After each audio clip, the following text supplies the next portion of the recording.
અમરીશભાઈ એક દી જતા હતા બાપુ જોડિયા, અને એમાં એણે પ્રશ્ન કર્યો હાર્દિકભાઈ, મને કે માયાભાઈ 60ને દિવસે જ ભગવાન લેખ લખી નાખે વિધાતા બ્રહ્માજી? મેં કીધું હા. મને કે એનું લખેલું કઈ ફરે નહીં? બિલકુલ નહીં.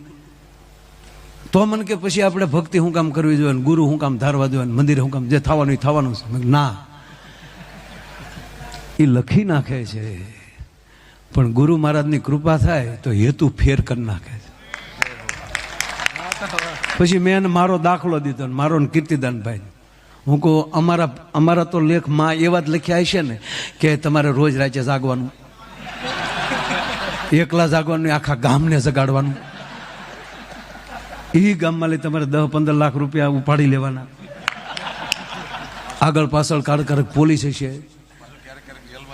પાછું કારક તમારે જેલમાં જવાનું. આવું જ લખ્યું છે ને. અમે ગુજરાતની કોઈ જેલ બાકી નથી મૂક્યો, એટલે પ્રોગ્રામ દેવા પાછું તમે. એટલે મેં અમરીશભાઈને વાત કરી કે અમારા તો લેખ એવા જ લખ્યા છે ને, અને સ્પીડે હાઈવે